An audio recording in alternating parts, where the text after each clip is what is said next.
ಎಲ್ರಿಗೂ ನಮಸ್ಕಾರ. ಇಂದಿನ ವಾರ್ತೆಗಳು ಹೇಳ್ತಿದ್ದೇನೆ. ಸಿಎಂ ಸಿದ್ದರಾಮಯ್ಯ ಅವರು ಹೇಳ್ತಾರೆ, ರಾಜ್ಯದಿಂದ ತೆರಿಗೆ ಸಂಗ್ರಹಿಸಿ ಕರ್ನಾಟಕಕ್ಕೆ ಹಣ ನೀಡದೆ ಅನ್ಯಾಯ ಮಾಡುತ್ತಿರುವ ಬಿಜೆಪಿ ಸರ್ಕಾರ ಹೋಗಿ ಕೇಂದ್ರದಲ್ಲಿ ಕಾಂಗ್ರೆಸ್ ಸರ್ಕಾರ ಅಧಿಕಾರಕ್ಕೆ ಬಂದರೆ ಪ್ರತಿ ಮತಕ್ಕೂ ನ್ಯಾಯ ಒದಗಿಸುವ ಕೆಲಸ ಮಾಡುತ್ತೇನೆ ಎಂದು ಮುಖ್ಯಮಂತ್ರಿ ಸಿದ್ದರಾಮಯ್ಯ ಅವರು ಭರವಸೆ ನೀಡಿದ್ದಾರೆ.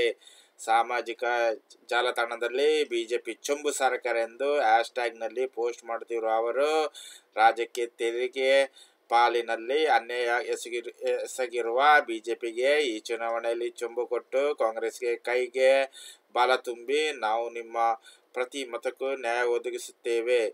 ಕರ್ನಾಟಕದ ಕಟ್ಟುವ ಪ್ರತಿ ₹100 ತೆರಿಗೆಯಲ್ಲಿ ರಾಜ್ಯಕ್ಕೆ ಮೋದಿ ಸರ್ಕಾರದಿಂದ ಮರಳಿ ಸಿಗುವುದು ಕೇವಲ ₹13 ಮಾತ್ರ. ಕನ್ನಡಿಗರು ಬೆವರು ಸುರಿಸಿ ದುಡಿದು ಕೇಂದ್ರ ಸರ್ಕಾರಕ್ಕೆ ₹100 ತೆರಿಗೆ ಕಟ್ಟಿದರೆ ಮರಳಿ ನಮಗೆ 13 ಸಿಕ್ಕರೆ ಸುಮ್ಮನಿರಬೇಕೇ ಎಂದು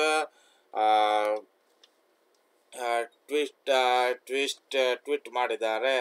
ನಿಮಗೆ ನನ್ನ ವಿಡಿಯೋ ಇಷ್ಟ ಆದರೆ ಲೈಕ್ ಮಾಡಿ, ಸಬ್ಸ್ಕ್ರೈಬ್ ಮಾಡೋದನ್ನು ಮರೆಯಬೇಡಿ.